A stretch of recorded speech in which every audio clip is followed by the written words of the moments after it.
Hello everyone. आजचा हा video shoot करताना माझं मन थोडं जड झालं आहे. माझं शिफ्टिंग चालू होतं दुसऱ्या राज्यामध्ये. आमचं ट्रान्सपोर्ट झालं. मी सामान पॅक करत असताना मला तहान लागली. तेव्हा मी किचनमध्ये गेले आणि मी घाबरले समोरचे दृश्य बघून. अचानक ते दृश्य पडलं माझ्यासमोर, तर मी घाबरून गेले आणि मागे सरकले. 2 पाली होत्या. दुरून मला तेवढं दिसलं नाही म्हणून मी जवळ जाऊन बघितले, तर त्या पालींनी दोघींनीही एकमेकाच्या गळ्याला आपापल्या तोंडाने पकडले होते.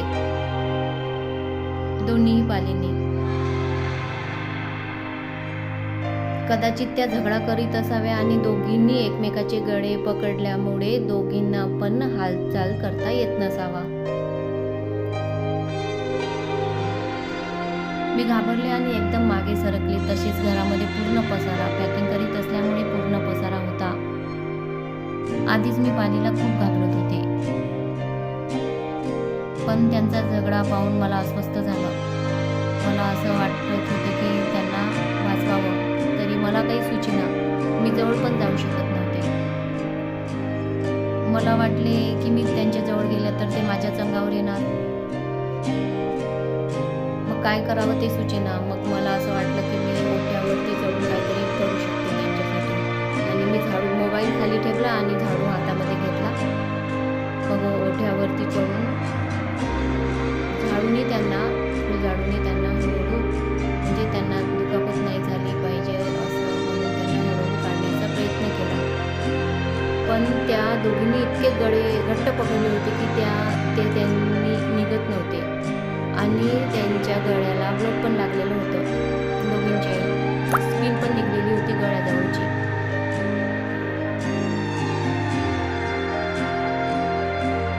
आणि मला नंतर असं कळलं की त्या तर जिवंतच नाही. दोघींनीही प्राण सोडलेला होता.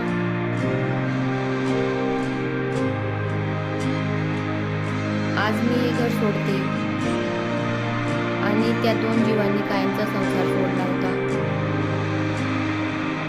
नवीन प्रवासाला निघताना ही घटना खूप काही शिकवून गेली.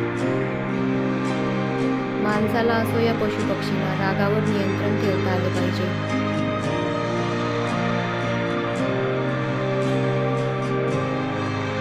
नवीन शहराची ओढ तर आहेच, पण हे घर सोडताना मला असा हा दुःखद अनुभव आला ज्याने मला आतून हलवून सोडले.